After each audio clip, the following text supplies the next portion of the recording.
Details చూస్తే తెలంగాణ ప్రభుత్వం ఈ నెల 25న 2024-25 ఆర్థిక సంవత్సరానికి సంబంధించి అసెంబ్లీలో బడ్జెట్ను ప్రవేశపెట్టనుంది. ఇక 25న ఉదయం 9 గంటలకు అసెంబ్లీ కమిటీ హాల్లో రాష్ట్ర మంత్రివర్గం సమావేశమై ప్రతిపాదనలపైన చర్చించి బడ్జెట్కు ఆమోదం తెలపనుంది. ఇక బడ్జెట్ను వాస్తవిక అంచనాలతో రూపొందించాలని రాష్ట్ర ప్రభుత్వం ఇప్పటికే ఆర్థిక శాఖకు సూచించింది.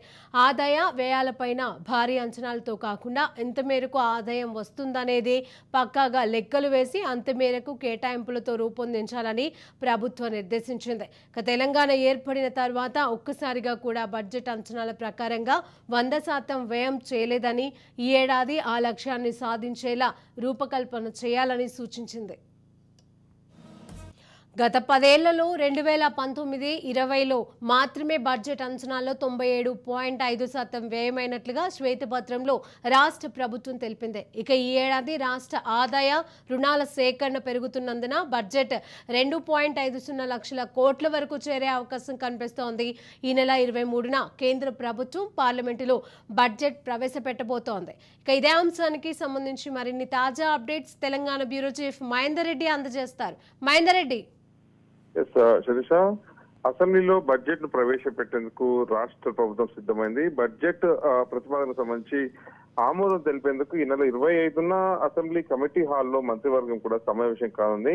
అలాగే ప్రభుత్వ ప్రధాన కార్యదర్శి శాంతికుమార్ సచివాలయంతో ఈ విషయమై సమావేశం నిర్వహించారు.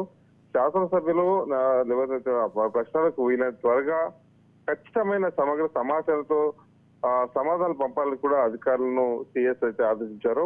అలాగే బడ్జెట్ ప్రసంగానికి సంబంధించి అసెంబ్లీలో ప్రవేశపెట్టిన మంత్రివర్గం 25న సమావేశం కానుంది.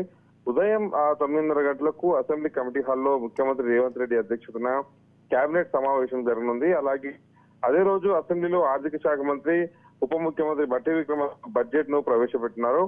బడ్జెట్ సమావేశాల సందర్భంగా ప్రభుత్వ ప్రధాన కార్యదర్శి శాంతికుమార్ ఉన్నతాధికారులైతే నేడు సమావేశం నిర్వహించారు. సో శాసనసభలో నియమించిన అంశాలకు అన్నిపైన కూడా కూలంకషంగా చాలా క్లియర్ కట్ గా అన్ని సమాధానాలు ఉండాలన్నట్టుగా ఆదేశించారు. అయితే రాష్ట్ర వార్షిక బడ్జెట్ ను ఈ నెల 25 ప్రవేశపెట్టిన నేపథ్యంలో ఆర్థిక శాఖ ప్రత్యేక ప్రధాన కార్యదర్శి రామకృష్ణరావు కూడా తెలిపారు. మరి ఆ తర్వాత వివిధ శాఖల డిమాండ్లపై కూడా చర్చ ఉంటుందని, నోట్ ఆన్ డిమాండ్ రూపొందించినటువంటి బడ్జెట్ ను సిద్ధంగా ఉంచాలని మంత్రులు సభ్యులు దాన్ని పరిశీలించి చర్చకు సంబంధించిన విషయాలను లేవనెత్తే సమయం కూడా ఉంటుందని ఆయన అధికారులు కోరారు. మరి సమావేశంలో వివిధ శాఖల ముఖ్య కార్యదర్శులు మాట్లాడారు.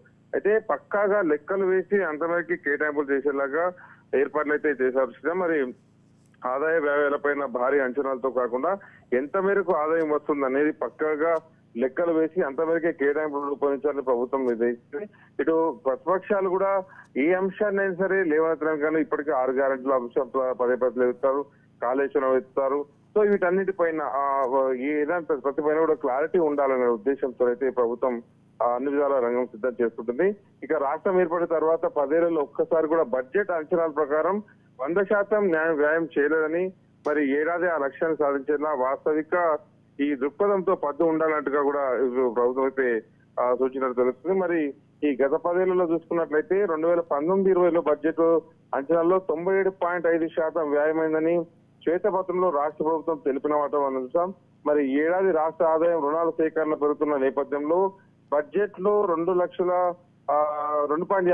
కోట్ల వరకు కూడా చేరే అవకాశాలు ఉంటుంది. మరి ఈ కేంద్ర ప్రభుత్వం ఈ నెల 23న బడ్జెట్ ప్రవేశపెట్టింది. మరి వెంటనే రాష్ట్ర బడ్జెట్ నిధులు కూడా కేటాయింపై ఇటు తుదిరూపు కూడా ఇవ్వనున్నట్టుగా తెలుస్తుంది. మరి కేంద్రం నుంచి వచ్చే గ్రాంట్ కావచ్చు, బహిరంగ మార్కెట్ నుంచి సేకరించే రుణాలు కలిపి మొత్తం 60,000 కోట్లకు పైగానే ఉండవచ్చని ఒక ప్రాథమిక అంచనాకైతే ప్రభుత్వం వచ్చింది. సో చూడాలి, బడ్జెట్ సమావేశాలు మరి జరుగుతున్నాయి. మరి పూర్తిగా అన్ని విషయాలపై క్లారిటీలను సీఎస్ అయితే అందరూ ఆలోచించారు. మరి ఈ వేచి చూడాల్సిన అవసరం అయితే ఖచ్చితంగా ఉంది బడ్జెట్ ఆలోచించడం. Right, thank you Mahender Reddy.